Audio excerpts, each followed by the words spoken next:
The following message is being transmitted at the request of the Boundless PodTrap movie review and the guys of the BPT.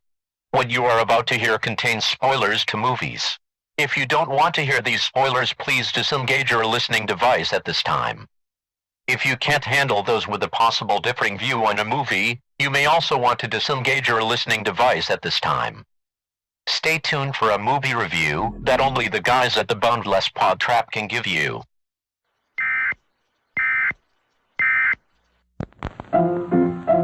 Let's all go to the lobby. Let's all go to the lobby. Let's all go to the lobby to get ourselves a treat.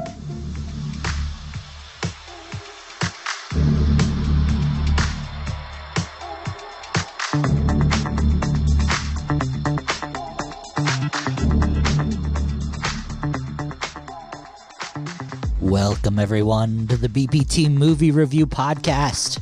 I am your host for the night. My name is Lonnie. With me tonight is... Sounded like Elvira or Rhonda Shear or something like trying to bring sexy back. You got the music. Hi, everyone. Tune in.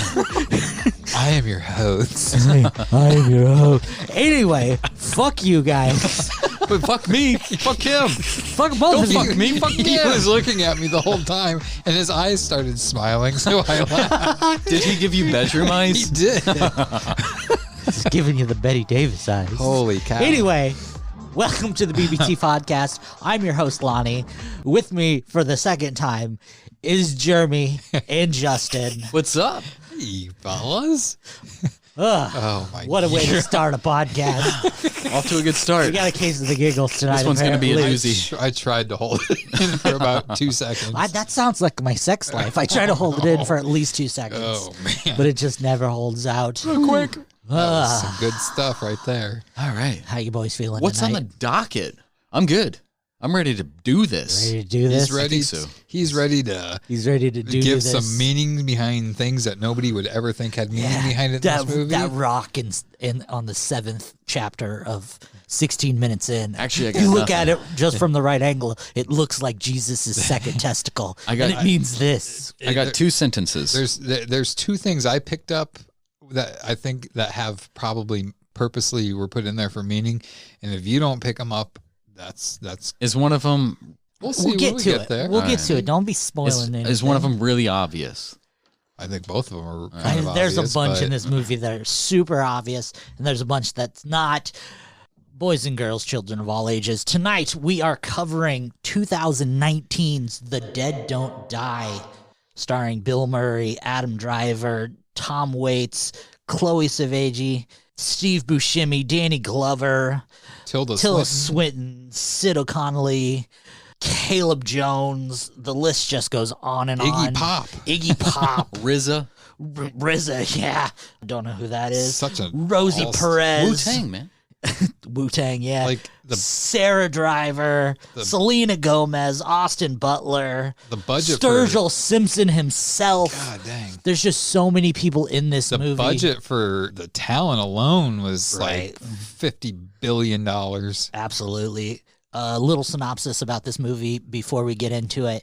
This is a zombie movie. The world is off its axis, causing the dead to rise in the small city of Centerville. The police chief, played by Bill Murray, and 2 of his officers, played by Adam Driver and Chloe Sevigny. I don't know how to say her last name. Savini? I don't either. We'll just call her Chloe. Chloe. You know, Chloe. Stay tuned for future. She won't be a guest on. I mean, future review. Okay. Future, yeah. An ensemble cast for And sure. it's, yeah, very, very amazing cast. Let's get into our opinions of this movie. I know it's going to be very we have to give polarizing. We have to give our ratings first. Well, that's what I mean. Oh. Our personal thoughts on this movie. Jeremy, this is Definitely his- going to be very polarizing opinions of this movie. I think we're going to have a lot of fun talking about it. So let's start with Justin. What are your thoughts on a So- scale of 1 to 10? 1 being terrible movie, 5 being a good movie, An average movie. and 10 being something spectacular. I think I think this is gonna be quite a bit different than our last podcast of Pulp Fiction. Yeah. That was pretty high on the levels for all of us. Yeah, Pulp Fiction, I gave a 10 because it was a pretty perfect movie. This movie, I would have to give 2 ratings. One, if you know nothing of this, I might have to give it about a 6.8 zombies. That's about 6 zombies with one that can't do anything to you. It's headless. But if you know something about it, I don't want to say Easter eggs, but things to look out for. If you are fans of the ensemble cast, if you enjoy the work of Jim Jarmusch, I would probably put it up there maybe an 8.2. Wow, you're giving it an 8.2? Yeah. Okay. A lot of hidden, or I don't know if I want to say hidden, but a lot of the way he tells stories. It's unique. There's things that I think most people will not like about it, and I think that's just his direction. We'll leave it at that until we get into it. Okay. What about you? So for me, it was difficult. I watched it twice. Right. I watched it once, it was like a day or two after our last movie review podcast. And then I watched it again a couple days ago. And it's hard for me because it's like, I have to do it overall. We have to give these based overall on the movie, not just our specific areas. Like, how I'm looking at it more from when I write up my stuff for these reviews from the director filming technical side of things. Since I write and direct movies, I can't base it off of that. Now, I did change what my rating was from the first time I saw it to the second time. But overall, I'm giving this movie 4 stars from a 3.5. Good job. It got bumped up a half a star. So it was hard for you to say that. Not a fan of this movie overall for what a movie should be. All right. For me, this movie's a hard 10 out of 10. I absolutely love this movie. I love everything about this movie. I think the cast is great. I think the story's great. I think the tone is great. I think this movie is more of a dark comedy than a horror movie, but I think when it decides to do some little horror things, it does them well, but it does it on such a minute level that you don't even notice it's doing it well. You're so wrapped up in the tone and the atmosphere of the movie that when it does these little horror things, you are so lost in the atmosphere and the environment that you don't realize how well they work. Right. And the reason I gave it 4 stars, those 4 stars are purely for what you just said. The horror parts that were done, I thought were done well, but they were very few and far between. Right. So that's why if you're watching this movie to be scared, you're not going to get scared. No. And I think these zombies are pretty much just placeholders for something else. I mean, it's titled a zombie movie, but it's barely a zombie movie. Yeah, it's a zombie movie in name and less in practice. So get us started here on this, Lonnie. What's our first talking point of this movie? So something about this movie, and I'm just going to start out with it. This movie is definitely more about tone and atmosphere than it is about substance. So, for example, this movie, from the first part of dialogue to the last word said, and this is a lot of fact I'm going to throw at you. So from the first part of dialogue said to the last part of dialogue said, the movie is 1 hour, 42 minutes, and 42 seconds long. That's a long ass movie. It took me longer to watch it because it was lagging when and that's not counting the beginning part and the ending part. That is from first word to last word said. From sturgeon? No, not even the intro. That's from the first word that Bill Murray says to the last word. Cliff, yeah, Officer Cliff, Chief Cliff. In speaking parts, so actual people talking, there's 53 minutes of actual people talking. That means 52% of the movie is people talking. That's 48% of this movie, there is no words. You did the math. Yeah. Let me show your work. Carry the one. Okay. I think if those were flipped around, it might have been a better movie. Well, and that's why I'm saying there's so much of this movie is based on atmosphere and tone. Okay. And that might be why you don't like it. And that's why a lot of the humor hits so hard, because you're so based in this atmosphere and this dark world that they're setting you up in. That's why when there's the humorous, dry parts, that you're just so much based on like, this is happening, this is happening, this is happening in such a dark, gloomy area that when they hit you with that dark, gloomy horror, or not dark, gloomy horror, that dark, gloomy comedy, that it fits so well. But to me, the comedy it fell so short. It's supposed to. Yeah, but it felt short for the wrong reasons. Like, they did it thinking this is going to be funny, but in reality, it was like, it was ill-timed. The person didn't play it that well. To me, this movie cinematically, the camera angles, the coloration of the movie, fantastic for a horror movie. The locations, everything about that, A+. Dialogue, every about 95% of the dialogue I absolutely hated and destroyed the movie. There was a couple things. Opening scene with with Adam Driver, Bill Murray, and Tom Waits. Yeah. Oh yeah. Great. I was like, this is a great movie. And even when just that opening dialogue where, you know, Adam Driver's character is so like on edge, like, well, can he shoot at us? Or like Tom Waits shoots at them and they're police officers, sheriffs. And, you know, just how calm Bill Murray is, but how Adam Driver is just more on edge. And the guy's like, fuck you and whatever. And it's just like, there was comedy there, the dialogue there. And it was just, it left so many questions like, what is this? And then even that first scene with Adam Driver and Bill Murray in the cop car driving through, and it's like, it's already 8:30. Shouldn't it be getting dark? And it's just like, it's leaving so much mystery. Where it's just like, this is going to be a great movie. But then it's just like, once Chloe does the call on the radio, and to me, it's just like, that's when it goes downhill. Like the dry humor that is just not well timed, in my opinion. Well, that's when this review is not going to end well. Yeah, that's when you know you're watching a Jim Jarmusch movie. Which those little things like that. This is the first Jim Jarmusch movie I've ever seen, probably the last. It's that simplistic movie is his very kind deadpan. of his trademark. Yeah, it's very deadpan, and I think, echoing on what Jeremy was saying, all the acting wise, the sets, the locations, the costume design, everything is on point. If you can separate yourself, and like, I think most people will probably look at this and like, why would we do so much more? The dialogue needs to be like this. It's like, it is a small town, so this is pretty much how people would talk. Right. So it fits there. The humor is deadpan, like, but I think my main, and this is kind of hitting on my ending topic thing, but every scene seems to last a little too long. Yep. And that's part of the charm with it, though. The charm with that humor is, like, for example, when they find Rosie Perez and I can't think of the other actress. Yeah, they find Fern in the diner after they've both been killed by Iggy Pop. Yeah, and they coffee. They drive that line into the ground of.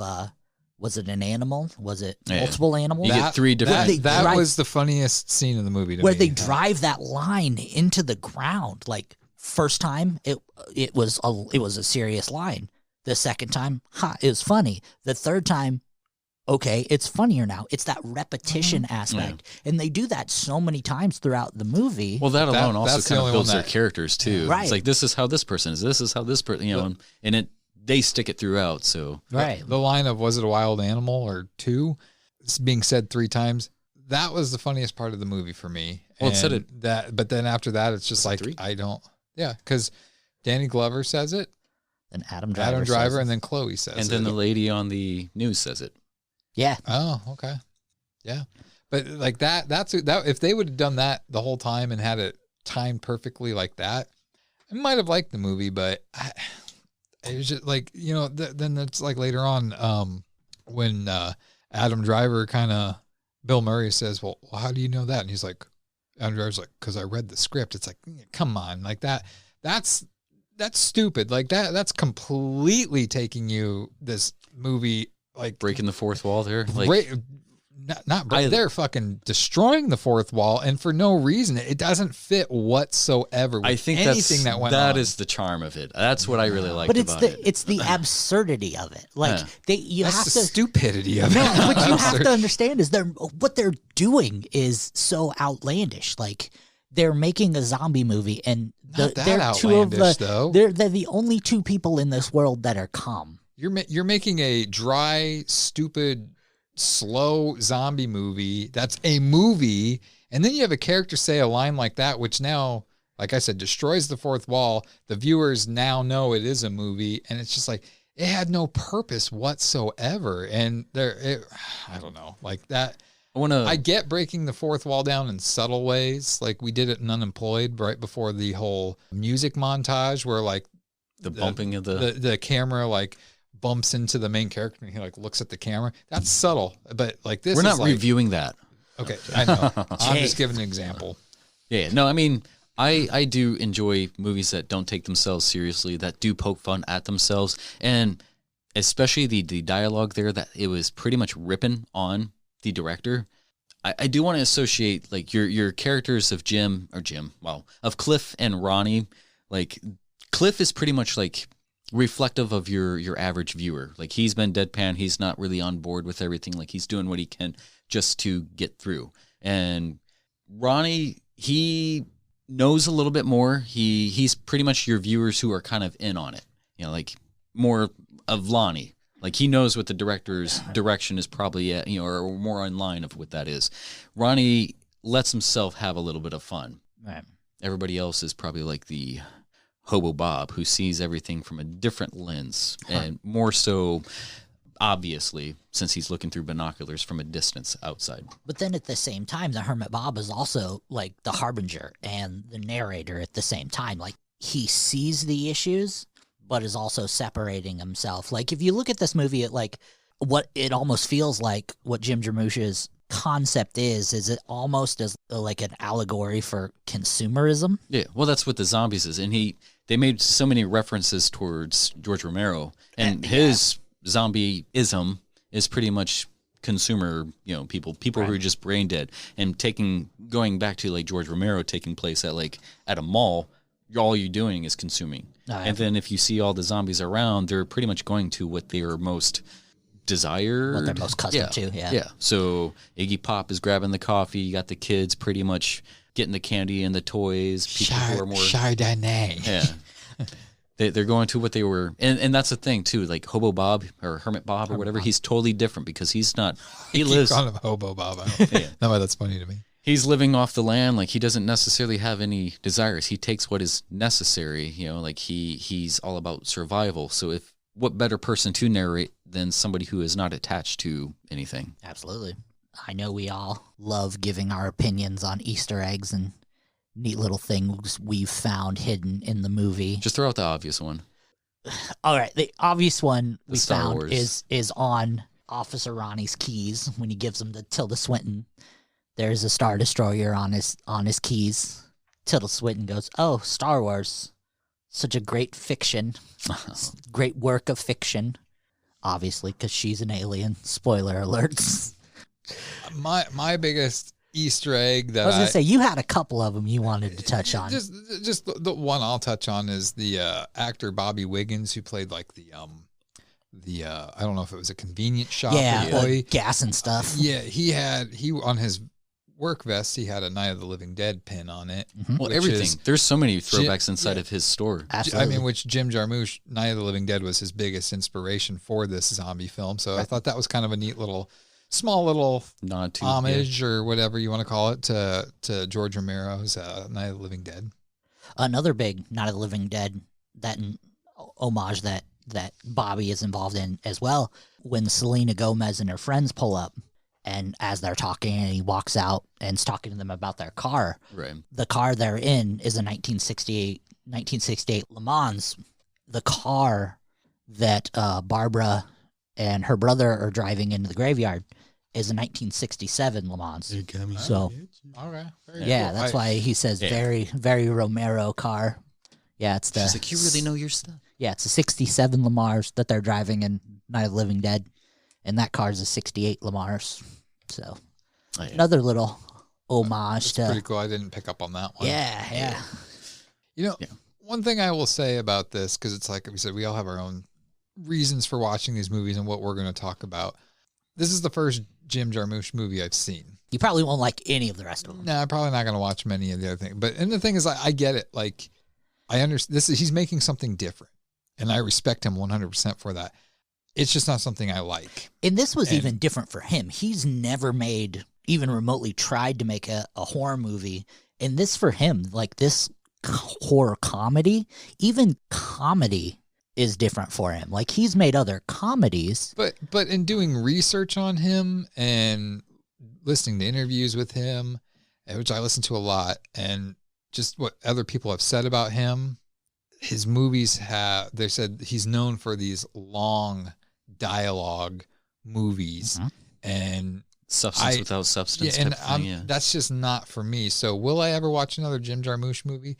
Probably not if I don't have to. But the thing is, I respect Jim Jarmusch. Right. I think listening to Q&As with him and interviews and stuff, the guy is actually, you know, I don't want to necessarily compare him to Quentin Tarantino, but he kind of is, because he has his niche. He has his niche, and his movies are, you know, when you're probably watching it, like this is a Jim Jarmusch movie. Absolutely. But like, you know, one of the things he said that's kind of like a cool inspirational type thing is, I forget who the director was that told him this, but before he started making like his own movies and he was just helping out on set, said that the advice he was given was that, and this is kind of something I've said to an extent, but like when he was told, like when you're making a movie, it's like making a necklace. Each scene is a bead. And he's like, you need to treat each scene as though it's its own short film. And then you mold that bead how you want to, and you put it off to the side, and then you make all the beads. And then you take these beads and you string them on the timeline to make your necklace in the movie. And I was just like, wow, like that as a director, that really kind of like, it's complete. It kind of opened your eyes to things. And I've always said that, like each scene I like to treat as a short film. I don't want to treat it as though it's part of this feature-length film we're making. And so I think that's kind of cool. That's how he looks at the scenes, is treating each scene like it's its own movie to a point. Yeah. Another funny story about this, because Jarmusch and Bill Murray, they kind of go way back, and they're good friends and stuff like that. And according to Jarmusch, Bill Murray actually gave him a key to his house. And he's like, anytime you're in town or whatever, he's just like, here's a key to my house. You can come on in and stuff like that. And Jarmusch's like, I don't think he just does that to anybody. So he's like, I feel like we're good friends. But he said that Bill Murray on set, since they're sheriffs and they're in their sheriff uniform, like Driver, Chloe, and Murray, and they actually have a real police car, when they would be between scenes and like be rearranging lights and stuff like that and the cameras, Bill Murray, Adam Driver, and Chloe would drive the cop car with the lights on through the towns that were nearby. And he said that one of the stories was Bill Murray and them would drove up to this fruit stand with the lights on, and they got out, and like the people were just kind of looking at him, and he's just like, we're going to need to take your fruit. And so he's just like, the people were like, okay. And he's just like, we're good for it. We're good for it. And they took all the fruit and left and didn't pay. And he went back and he fed the crew with all the fruit. So I just think that it would be kind of fun to work with Bill Murray. Like, you know, that's the thing too. It's like Bill Murray probably did the best dry humor in this movie out of any of the characters, but just knowing him in past roles, like hearing stories like that, I'm like, okay, Bill Murray may not have been Bill Murray on screen, but he was still being Bill Murray when the cameras weren't rolling. So I thought that was kind of a fun little story to know. Right. I think one of the bigger things that this movie kind of hit on, other than like the consumerism type of thing, is like when it comes to the actors, I think this movie was kind of created with these actors in mind because they were playing more to the strengths of previous works. Right. Like, so I think he did say that in an interview, that he did write these specifically for certain people. I mean, you obviously got the Star Wars references and stuff like that. Well, reference with Adam Driver, and then you can see every time the music comes on, and that's one thing I really liked is they made a reference of like, that's the theme song. Another thing I had in my notes as a thing I hated. But I mean, I thought that was clever. It was charmful. It was, it worked. I thought so anyways. And I laughed out loud in the theater when I was seeing it when they said that. Just my cackle. It's better than the stupid because it was in the script. But every time that comes on, everybody makes a reference to it's or even if it's brought up like before Adam Driver beheads the pretty girl. He looks at the that. He stops right where he's doing. He's like, okay, it's good. Yeah, and then he puts it back down and like goes ahead and takes the head off. But every time that song comes on, like I thought it was kind of a throw to Groundhog's Day, because the more Bill Murray's character sees it, he's like getting a little bit more frustrated until at the very end he's like, it's him slamming on the alarm clock, taking it out and throwing it out the street. It was kind of an homage to that. I thought that was an actual oldies song, but it was actually done specifically for this movie. Well, so what are I'm open to Pandora's box. Let's hear some of your findings. Well, there's a bit. I'll ease into it. So this movie does have a slow start. I mean, it kind of starts off with the and a slow middle and a slow end. No, it kind of picks up towards the end. Shut the fuck up. Yeah, for the last 2 minutes. There's a very mild havoc. I only got two more, so there's a very mild havoc. Leave me some time for my two little ones. And you take all the time you need. Your introduction to Steve Buscemi, he's got the a ripoff of Make America Great Again with Keep America White Again. That was actually funny. Yeah, and like can't drink this coffee anymore. It's too black. He's sitting right next to Danny Glover, and he's like, it's too black, and he looks over. It's too strong. Yeah, you know what I mean. But yeah, in the first two kills, I wanted to find something, but it was stretching with Fern and Lily. And some of the shit you were saying on the last one wasn't a stretch. No, those were right on point. Oh, okay. This movie was kind of made for no reason. I mean, this movie was pretty much straightforward. There wasn't a whole lot of like reaching. That's one of the reasons I picked this, was I wanted to see how far you reached. This one also I think goes along the same lines of Rubber, where there is deep, like Rubber and deep. Okay.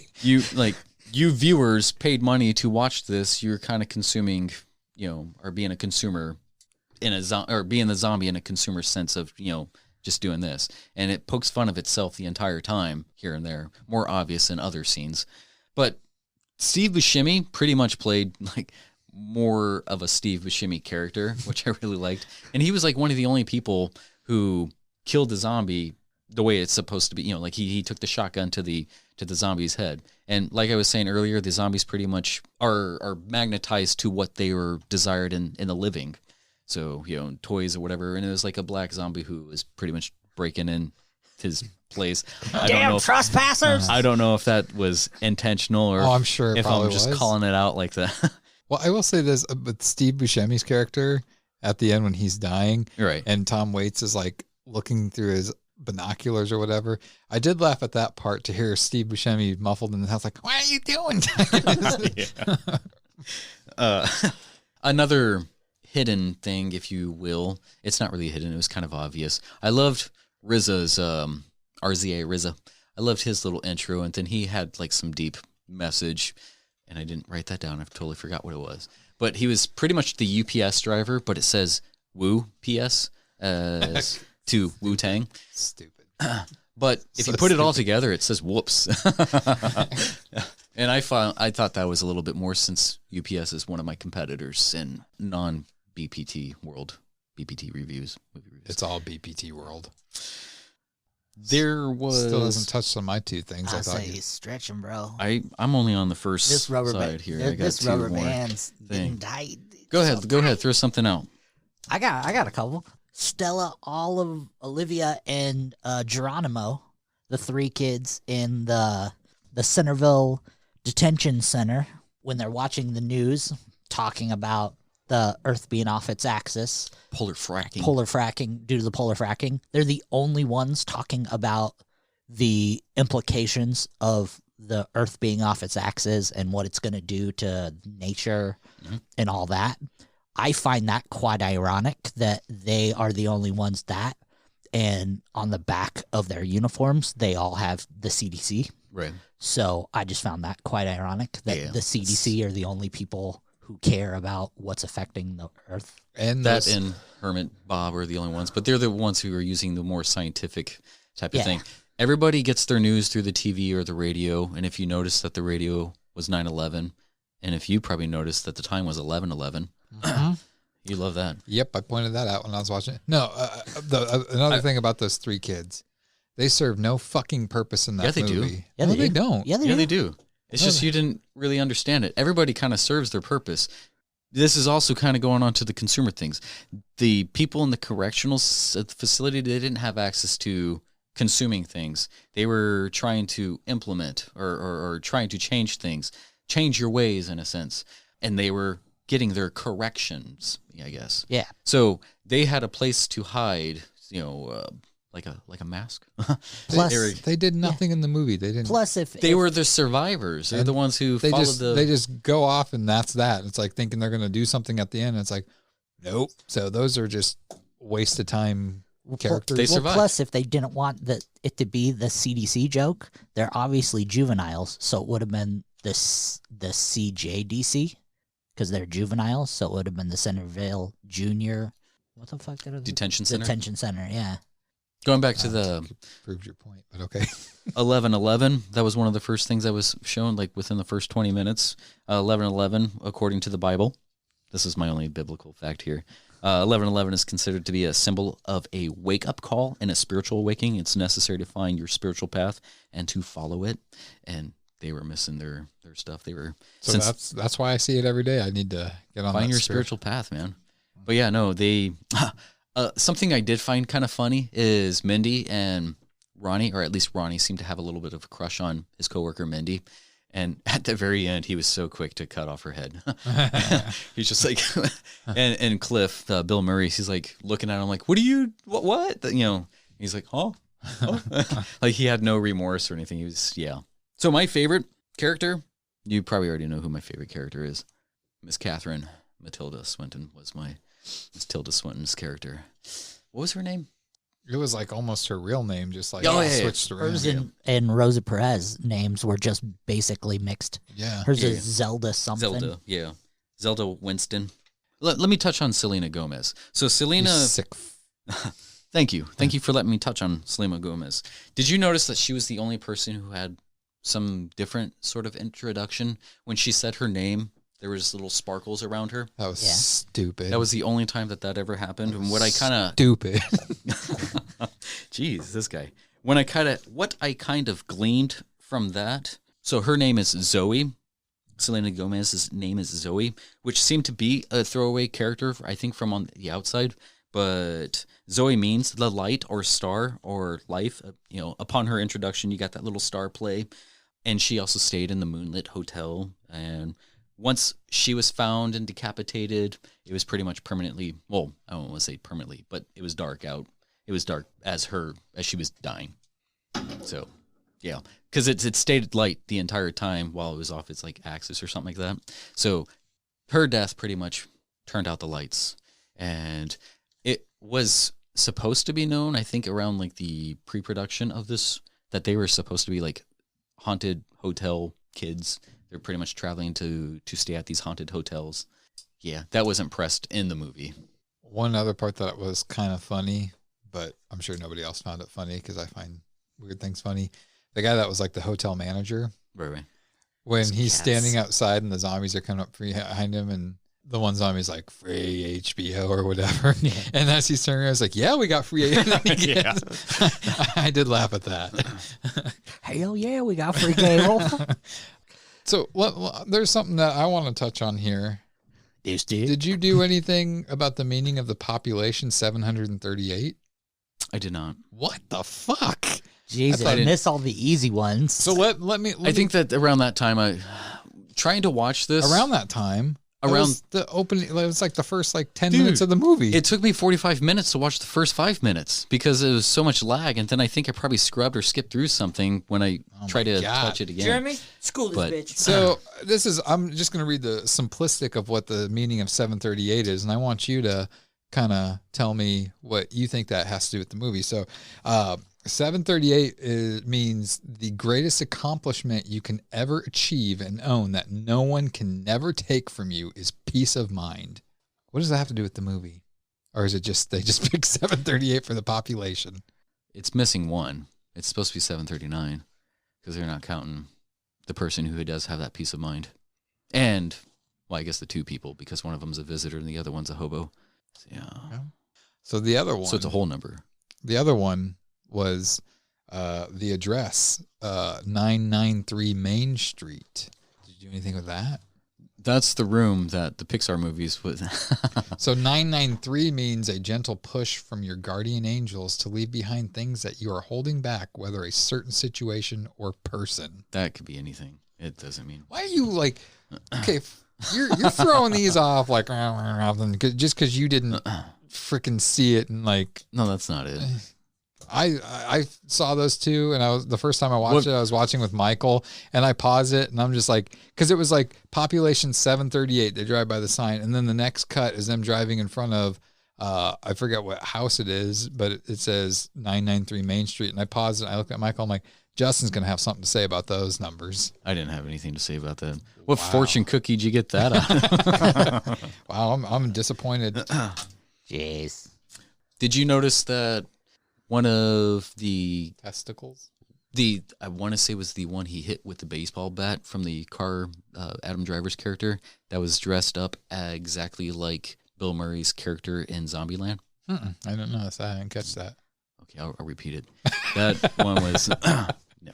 This fucking guy. Yeah, anyways, so let me move to Zelda's character. Zelda was probably my favorite character for obvious reasons. So she was kind of the character who exemplified, I don't know if that's the right word, who pretty much was the persona of like wisdom. And so looking back at it afterwards, it's obvious that she was kind of an alien.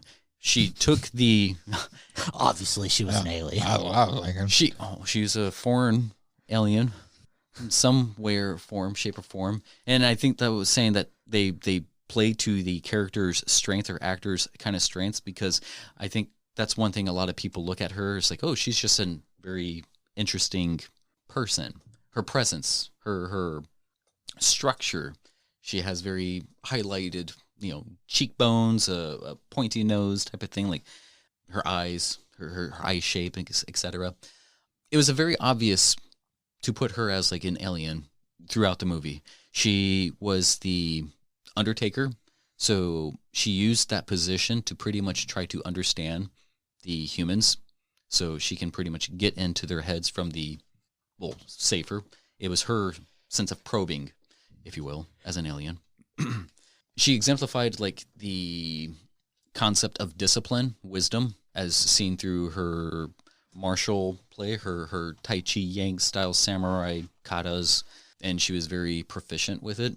I did find that when she was trying to paint the faces, did you know that like the colors of the face paint and stuff like that, like it seems like she was trying to be a person or try to fit in, trying to express herself but failing miserably. So she can be herself easily, but when she tries to be creative, the face paint was pretty much a very David Bowie color, and David Bowie being the Starman, the alien from outer space type of thing. Nope, didn't notice the color, guys. I mean, to be honest with you, when she was doing the makeup on those people, the first thing I thought of was David Bowie, but I didn't make that connection. That's probably accurate, so we'll go with that. But 993 Main Street wasn't. Get the fuck out of here. Yeah, no, when she went to when she walks around and stuff like that, she's very precise. Like, I don't know. At first, it looks like she's just trying to avoid a sniper. You know how you walk in zigzags and stuff like that? Yeah, I thought she was being a target. Really excited. What the fuck? So she knows how to operate radios and all this. And I thought that her going to the police station and they're like, do you know how to operate the computer system, the radios and stuff like that? She took one look at it and was like, yeah, I've got this. So she has an idea or concept of technology, and the technology that she uses is probably a little bit more advanced. Something like this is very simplified, and she probably used the radios to call for her backup. That was her getting the fuck out of there because she was figuring out like these humans are stupid and they are going to end up killing themselves, and that is what's going on. And she was pretty much safe. When she used Adam Driver's... Fuck out of Dodge. When she used Adam Driver's Smart car. and how she was commenting on, like, oh, it's so smooth. Like, she, I guess, recommended using his vehicle because it was, like, the most high-tech type of thing, something that she's probably more familiar with. Yeah, and she was like, oh, so, yeah. There was, like, a awkward pause there. That was probably one of my favorite kills is, like, when she goes to the Vogue zombie, the Vane one, just, like, kind of posing or whatever. She just, like, slowly drives up to her, and she, like, strikes a pose, and when she looks down, she just chops off her head, like, very, ever so gently. I thought that zombie that you just talked about there, I thought it kind of looked like our friend Megan. Didn't you think Yeah. so? I can see that. So while you're looking at that, I'm going to tell another Jim Jarmusch little factoid. He does not watch his films but once. I don't listen to our podcast. I don't listen. He will only watch his movie once in front of a paying audience. Like, yeah, he does like the premieres and stuff like that, but he says that he doesn't watch them because he is in the editing room and seeing it 1 billion times, which I understand that. And then when you do like your premiere with the cast and crew, obviously you're going to get a positive response because everybody was a part of it, but he only watches it once with a paying audience and he disguises himself. He'll wear a hoodie or something like that and sit in the back, because then he's going to get an honest reaction. Beyond that, he doesn't watch his movies because he says that you're always wanting to change it. And he's like, you've made the movie. The movie is what it is. When you watch it, you're always like in the mindset like, I should have held on to that scene a little bit longer. So it's like another thing of respect. I get that. And that makes complete sense. I think most artists are a perfectionist at one, well, most. Yeah. Not all. Yeah. Yeah. Most. Yeah. No, I think that's pretty much sums up my take on that. I mean, as far as like the Tilda Swinton like character, I felt like the obviousness of her being an alien was shown a little earlier in the movie, how she refers to everybody by their first and last name. And when she came to go pick up, or she came to the police station, it was just Mindy there. And she's supposed to take the body, the stiff, if you will, the one that was talking about Chardonnay, which was the one of the other groundhog. Scrooge. Sorry, thank you. One of the other Scrooge. Oh yeah, actors. she wasn't Scrooge, wasn't she? She was the annoying.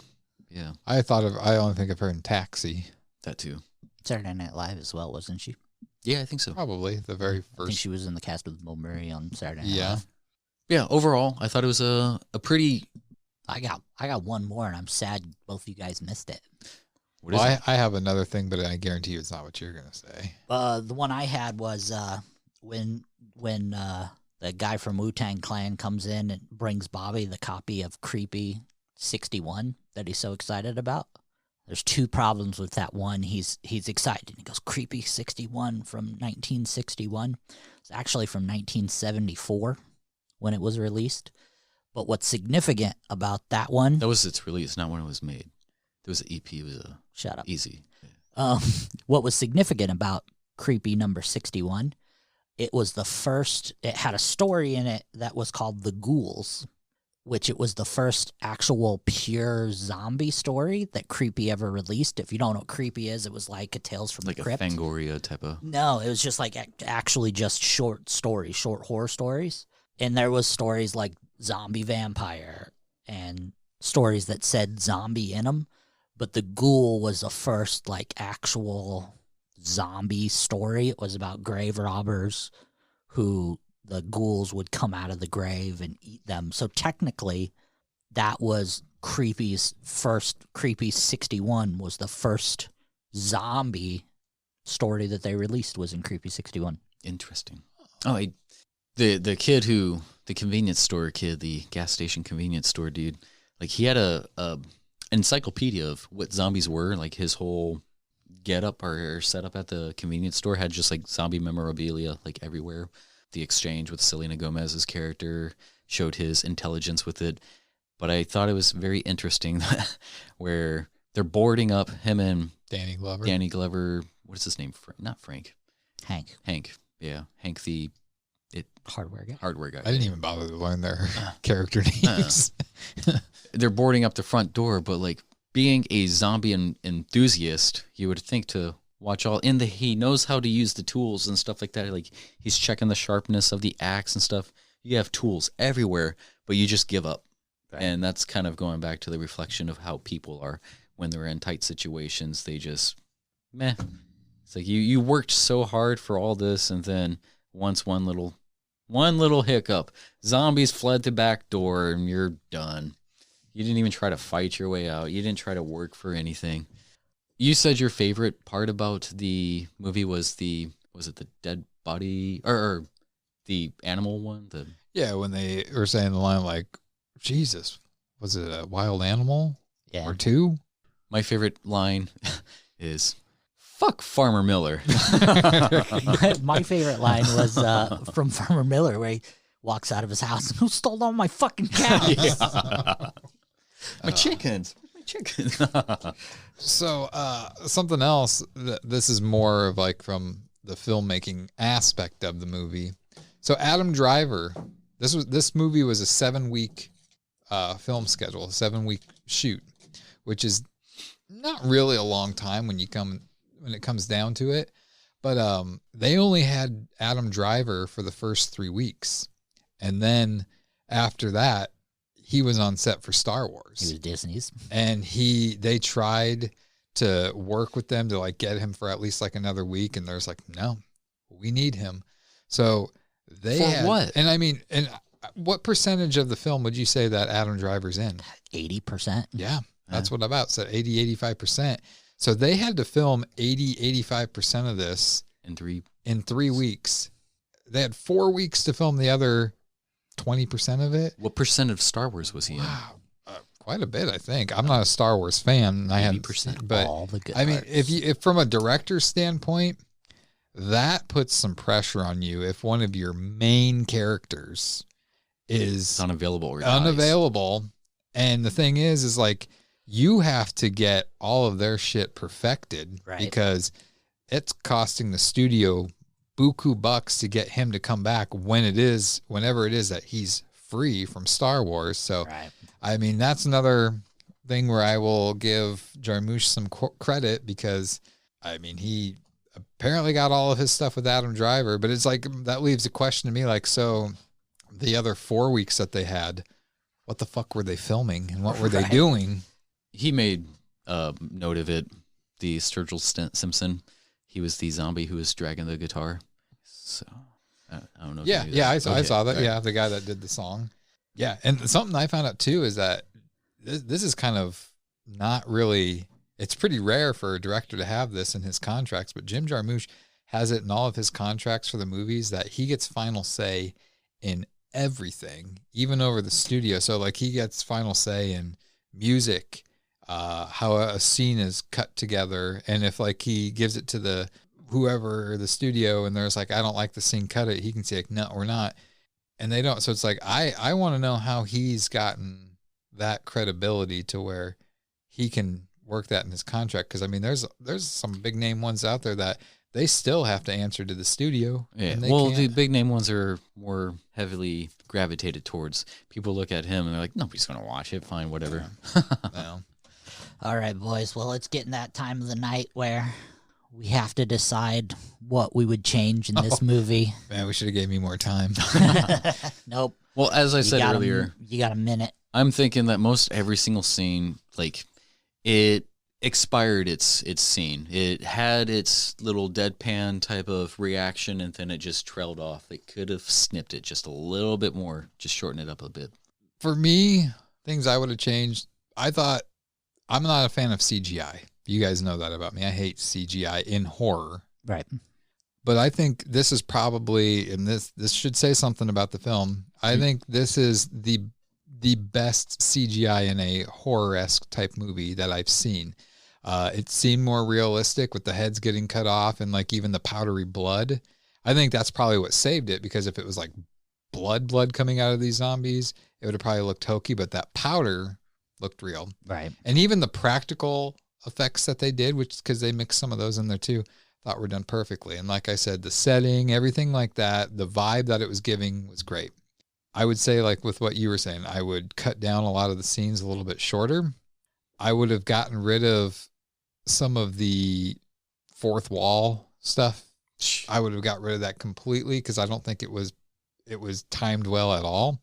I would have kept some of the dry humor in there, but I would have tried to make it a little bit more, again, a timing thing that didn't seem just like bad acting or lazy writing.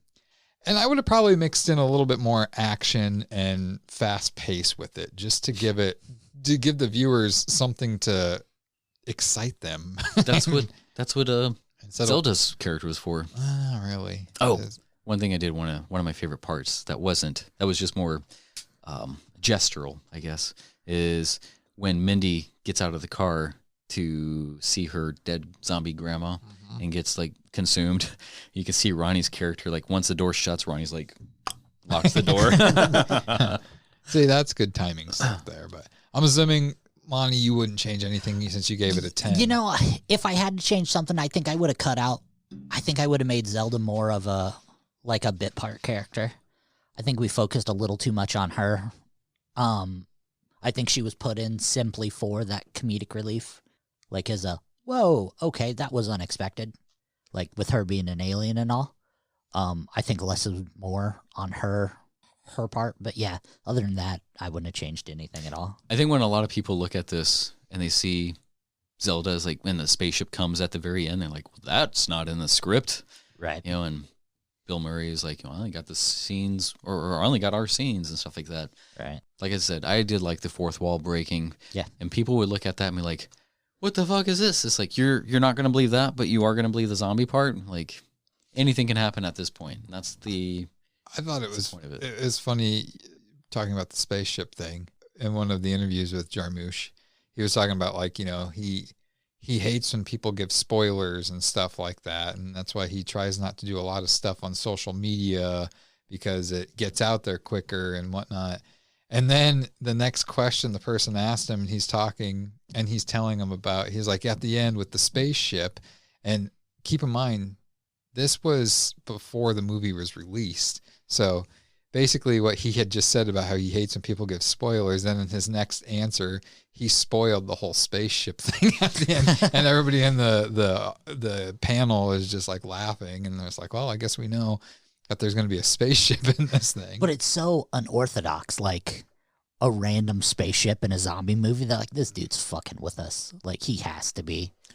But then again, who knows? Well, boys, that wraps up The Dead Don't Die. But Justin, you have the next pick. Yeah. What movie are we watching? I'm thinking of going back to Ashley Judd and Brendan Fraser, The Passion of Darkly Noon. How did I know that was going to Something I think I'm about due to watch that again. It's a little bit different seeing Brendan Fraser do I guess take on like a role like this. I don't know. It's probably my favorite B-rated movie. I've probably said that twice, maybe 3 times. So we can expect you're going to give it a 10 out of 10. Here and there. What's his name? Aragon from Lord of the Rings is in it. You guys are handing out 10s too easily. We're 2 shows in and we've gotten 2 10s. I'm going to do 11 maybe. We'll see what happens. Get out of here. All right, boys and girls, that was the BPT Movie Podcast. Thank you for listening, and we'll see you next week. Yeah, bye.